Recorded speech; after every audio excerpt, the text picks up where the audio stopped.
लीजिए सुनिए डॉक्टर नर्मदा प्रसाद गुप्त की लिखी कहानी काला सांड, मेरी यानी समीर गोस्वामी की आवाज में।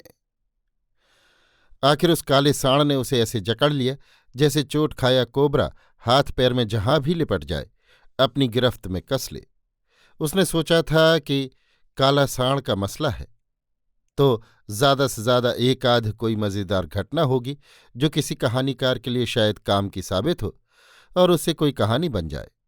लेकिन ताज्जुब ये है कि जिसमें मुकदमे और वकालत की बात कल्पना से एकदम बाहर थी, उसमें उसे मुकदमा चलाने के लिए मजबूर होना पड़ा।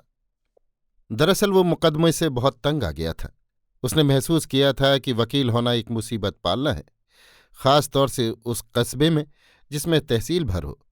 लोग छोटी छोटी बातों पर लड़ बैठते हैं और अपना समय बर्बाद करते हैं। जब देखो तब कोई ना कोई जरा सी बात पर अपनी नाक कटती देखता है और तुरंत दौड़ा आता है। हर आदमी यही सोचता है कि चाहे घर की मोरी का मामला हो या घूरे पर कूड़ा डालने का, कानून का पंजा जादुई करिश्मा दिखाता है और इसीलिए कुछ लोग तो कचहरी के आदमी होकर ही रह जाते हैं। वकील भी उन्हें इज्जत देता है क्योंकि उसके पेशे के कर्णधार वे ही लोग होते हैं। कुमुद ने जब वकालत शुरू की थी तब से बेहद शौक था और वो सबका ख्याल रखता था। सोचा करता था कि कस्बे के सारे भ्रष्टाचारों को खत्म कर दूंगा। कानून का हथियार इतना पैना होता है कि उसके सामने चालाक से चालाक अपराधी नहीं ठहर सकता। पर उसके सारे संकल्प धरे के धरे रह गए। लोग उससे कानून के द्वारा भ्रष्टाचार करवाना चाहते हैं। इस वजह से वो इतना तंग आ गया था कि उसने मुकदमा लेना ही छोड़ दिया था। कुमुद के परिवार में केवल उसकी पत्नी शारदा और पुत्री सुमति ही थी। इस कारण उसे मुकदमा न लेने से कोई फर्क नहीं पड़ा।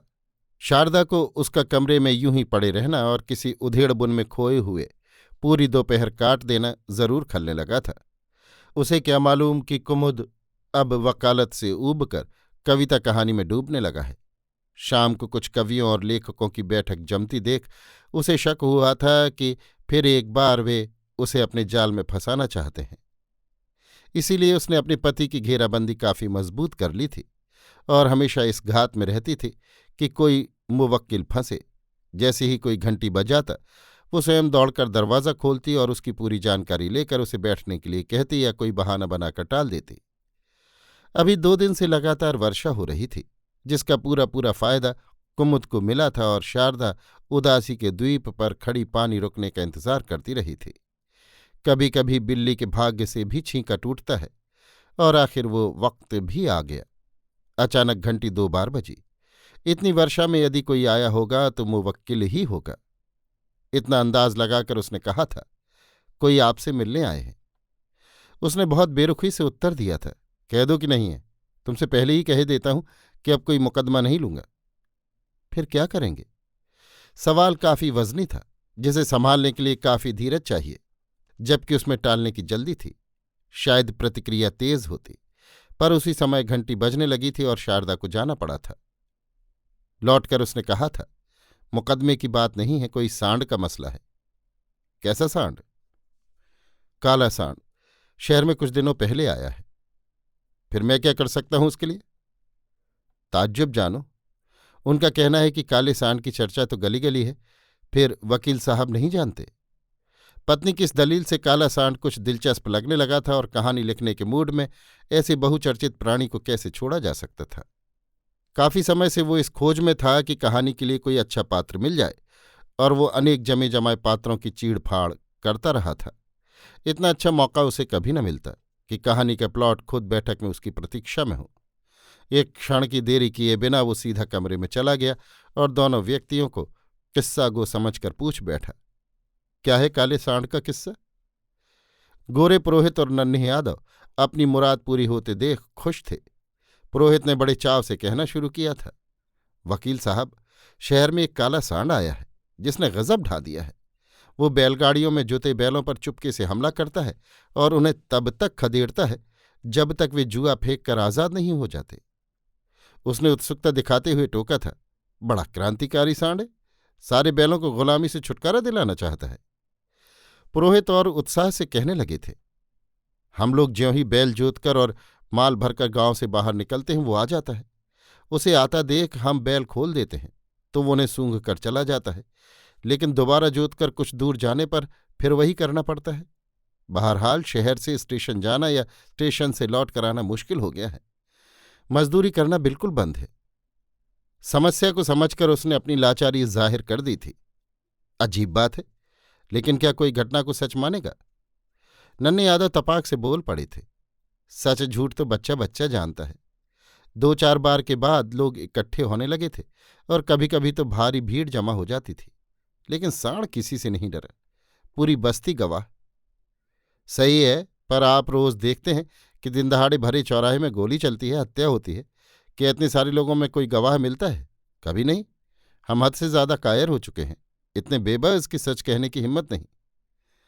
नहीं वकील साहब, गवाह तो सैकड़ों मिल जाएंगे, यादव ने उत्तर दिया था और अफसोस सा करते हुए बोले थे, क्योंकि साण एक निरीह जानवर है। वो यदि अपने भाइयों को आज़ाद करता है तो इसमें उसका कौन सा कसूर है? खैर, मुझे समझ में नहीं आता कि मैं क्या मदद कर सकता हूं। यादव ने करुण स्वर में अपनी व्यथा सुनाना शुरू किया। वकील साहब, जब से बैलों का जोतना बंद हुआ है तब से उनकी हालत खराब है। मेरे 4 बैल बीमार हैं। पशुओं के डॉक्टर का कहना है कि इस बीमारी का इलाज मुश्किल है। बैल मर जाएंगे तो हम गरीबों का कोई सहारा नहीं है। अब आप ही बताएं कि हम क्या करें। उसने मुस्कुराकर इतना ही समाधान पेश किया था। आपकी बात सच है। बैलों की आदत जुआ में जुतने की थी। नहीं जुते तो बीमार पड़ेंगे ही, और इस बीमारी का इलाज कोई डॉक्टर नहीं कर सकता। इस सटीक तर्क से दोनों निराशा में डूब गए थे। फिर क्या करें वकील साहब, कोई रास्ता तो बताएं। इस बदकही में उसे रस आ रहा था। जितनी गहराई से वो उस घटना पर विचार करता, उतना ही उसका लगाव बढ़ता जाता। धीरे धीरे काला साण उसके दिमाग पर ऐसे छा गया जैसे सावन की काली घटा, और फिर कुछ क्षणों में काले धब्बे सा छोटा होकर गायब हो जाता। इस उतार चढ़ाव की दोहरी मानसिकता में वो कुछ देर तक जीना चाहता था, इसलिए उसने उन दोनों को टरकाना उचित समझा था। यादव जी, आदमी भले ही अपनी जिम्मेदारी ना समझे, पर काला साण तो अपने समाज का मसीहा है। उसे खूब खिलाइए पिलाइए, उसकी पूजा कीजिए, तभी आपकी समस्या हल हो सकती है। शायद उसके गले में महिमा का तौक पहना देने से वो मेहरबानी करने लगे, या फिर बैलों को अपने आंगन में जोतिए, उनकी गर्दन पर जुआ रखिए तो वे तंदुरुस्त और खुश रहेंगे। इस सुझाव पर पुरोहित ने नम्रता से कहा था, आप तो मजाक कर रहे हैं वकील साहब।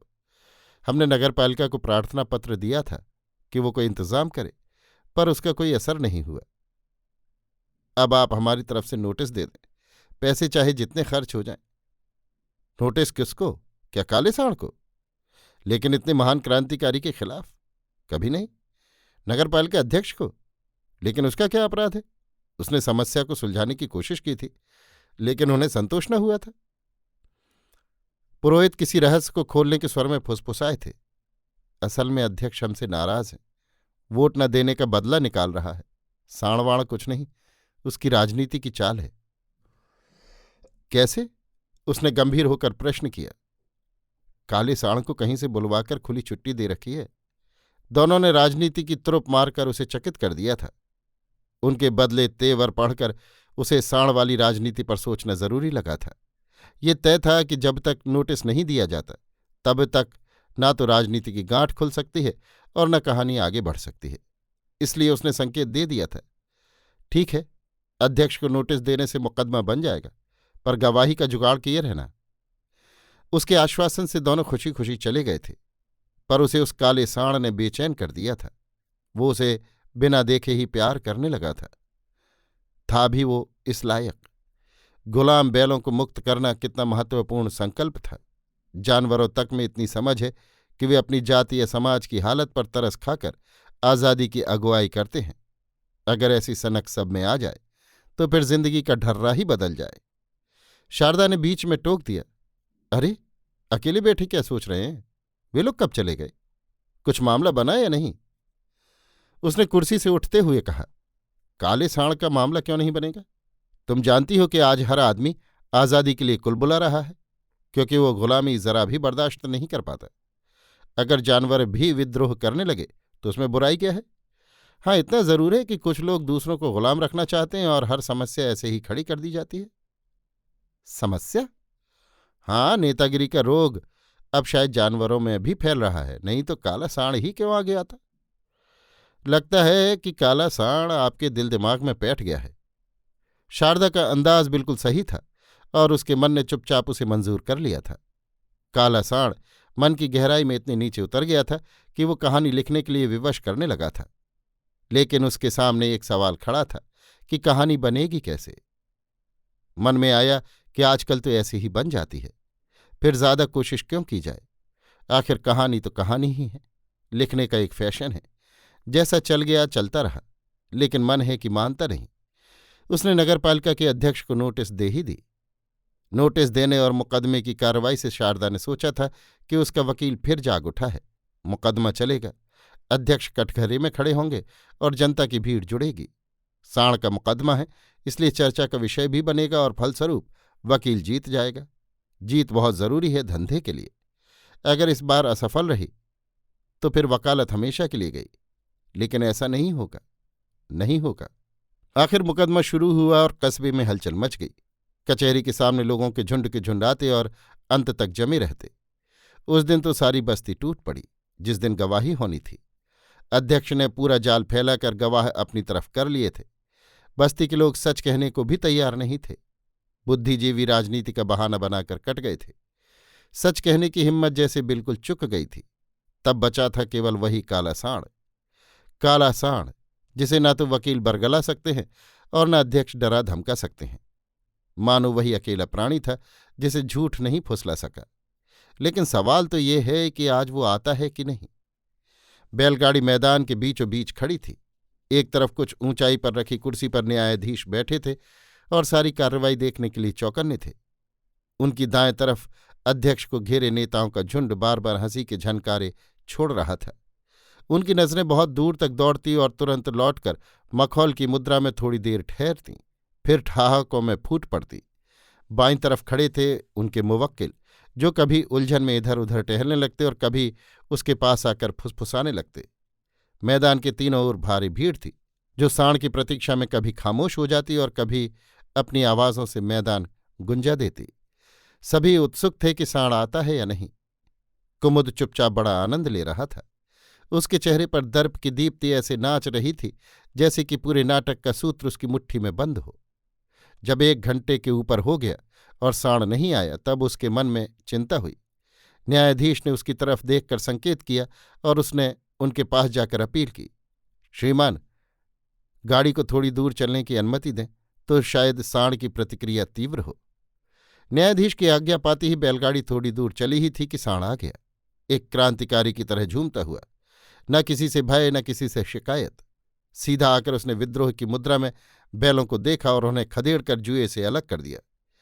भीड़ ने तालियां बजाकर उसकी जय जयकार की, पर उसे कोई मतलब न था। वो तो अपनी जिम्मेदारी निभाकर चलता बना, एक निष्काम कर्मयोगी की तरह। कोर्ट से लौटकर वो शारदा को सारा किस्सा सुना रहा था और वो सारी जिज्ञासा उड़ेलकर सुनती जाती थी। उसने उसे ये नहीं महसूस होने दिया कि तमाशा देखने वो भी गई थी। अगर वो बता देती तो शायद उसे उत्साह न होता। सब कुछ सुनने के बाद शारदा ने पूछ ही लिया, अब क्या होगा? अब तो मुवक्किल जीत गए ना। शारदा, कहानी का मजा इसी में है कि पाठक को कुछ न मालूम हो। आगे क्या होगा ये तो ना कहानीकार जानता हो न पाठक। पर एक वकील को अपने लक्ष्य की पूरी पहचान जरूरी है, ठीक उसी तरह जिस तरह धनुर्धारी अर्जुन को चिड़िया की आंखें ही दिखती थी और कुछ नहीं। शारदा का निशाना समझकर भी वो बहस से बचना चाहता था, इसलिए उसने अपने कमरे में जाना ठीक समझा था। लेकिन तभी किसी ने घंटी बजाई। जैसे ही उसने दरवाज़ा खोला, एमएलए के साथ अध्यक्ष महोदय बैठक में आ धंसे। धीरे से बोले, बधाई वकील साहब, गजब का तमाशा दिखाया। अब तो आपका नाम टॉप पर हो गया। शर्मा वर्मा सब धरे रह गए। कैसी बात करते हैं राय साहब, मैं तो वकालत का धंधा छोड़ चुका हूं। ये तो बैठे ठाणे का स्वांग था। उन्होंने काले सांड की कहानी सुनाई और मैंने उसे आगे बढ़ाने का काम कर दिया। उसने उत्तर दिया था, जिसकी प्रतिक्रिया में राय साहब ने सीधा समर्पण कर दिया था। वकील साहब, अब समस्या कैसे सुलझे? जनता के सामने कितना नीचा देखना पड़ेगा? उसने गंभीरता का एहसास दिखाते हुए कहा, अब क्या कर सकता हूं, आप ही बताएं। विधानसभा के सदस्य और कस्बे के नेता दलाल साहब एकदम हंस पड़े। जरा सी बात है वकील साहब, मुकदमा वापस ले लें और समझौता कर लें। वो भी हंसा। नेताजी, मुझे कोई आपत्ति नहीं है। आप मुवक्किलों से बात कर लें, उनकी मजदूरी का सवाल हल हो जाए, और कोई दिक्कत नहीं है। उसकी तटस्थता का अंदाज लगाकर नेताजी चुप हो गए, पर राय साहब दाल न गलती देखकर हथियार डालकर बोले, वकील साहब, मेरी प्रतिष्ठा दांव पर लगी है। सब आपकी मेहरबानी पर निर्भर है। चाहे जैसा करे, मेरी पगड़ी बचा ले। अध्यक्ष के बिना शर्त समर्पण पर उसका वकील खिलखिलाकर हंस पड़ा था, पर कहानीकार एकदम पिघल गया था। उसने तुरंत मान लिया था, मुवक्किलों से राय लेकर कोई रास्ता निकालूंगा। मुकदमा वापस लेना उन्हीं पर निर्भर है। खास समस्या तो मजदूरी की है। दोनों ने उठकर उसे छाती से लगा लिया। वकील साहब, हम ये एहसान कभी नहीं भूलेंगे। एहसान की बहार ने उसके फूल जैसे मन को खिला दिया था, और गर्व से इतना ही कहा था कि काले सांड के नुकीले सींग उसकी छाती में धंस गए। वो अचानक अंधड़ की तरह आया और सारी पंखुरियां बिखेर गया। भावुकता के इस बहाव को मोड़ दिया शारदा ने। कौन आया था? अध्यक्ष, राय साहब और एमएलए दलाल साहब। कोई भी आए, मुकदमा वापस नहीं लेना और न समझौता करना है। आज पूरे कस्बे में चर्चा है, कल पूरे प्रदेश में होगी और 2-4 दिन में हर देश में। इसलिए झुकने का सवाल ही नहीं। काला सांड तो आपके लिए वरदान साबित होगा। उसने शारदा की तरफ गौर से देखा था और महत्वाकांक्षाओं का हिसाब लगाना शुरू किया था कि उसके सामने सारे दृश्य चित्रपट की तरह घूम गए थे। सांड देवता की विशाल काय मूर्ति की तरह खड़ा हो गया था और उसकी हर दृष्टि खुर्दबीन के लेंस जैसी कई गुनी बढ़ गई थी। वो अपने को पहचान नहीं पा रहा था कि वो वही वकील है या वही कहानीकार। मुश्किल ये हो गया कि परित्यक्त वकील के सामने अपनाया कहानीकार बहुत बौना दिखने लगा था। कहानी भी लंबी होती जा रही थी और उसका अंत द्रौपदी के चीर की तरह बढ़ता जाता था। आखिर कहानी का अंत कैसे हो? कई दिनों तक संवेदनों की रंगोली चलती रही और एक दिन एक बड़ा जुलूस निकला। सबसे आगे था मजबूत काठी का विशालकाय काला सांड, जिसकी गर्दन पर एक भारी जुआ रखा था और जिसके पैर रस्सियों से जकड़े थे। वो धीरे धीरे चल रहा था, अपनी दर्पीली आंखों में, और फिर तमाशवीन भीड़ जो इन सब को मनोरंजन करने वाला तमाशा समझ रही थी। गाजे बाजे के साथ निकला उस स्वतंत्रता सेनानी का अविस्मरणीय जुलूस। जैसे ही उसने देखा, उसकी आंखों का सारा गर्व ढह गया। उसका कहानीकार रो पड़ा, पर वकील तनकर खड़ा हो गया। कह नहीं सकता कि जीत किसकी होगी, लेकिन उसने महसूस किया था कि वो भी एक काला सांड है, जुए से दबा और रस्सियों से बंधा हुआ। अभी आप सुन रहे थे डॉक्टर नर्मदा प्रसाद गुप्त की लिखी कहानी काला सांड, मेरी यानी समीर गोस्वामी की आवाज में।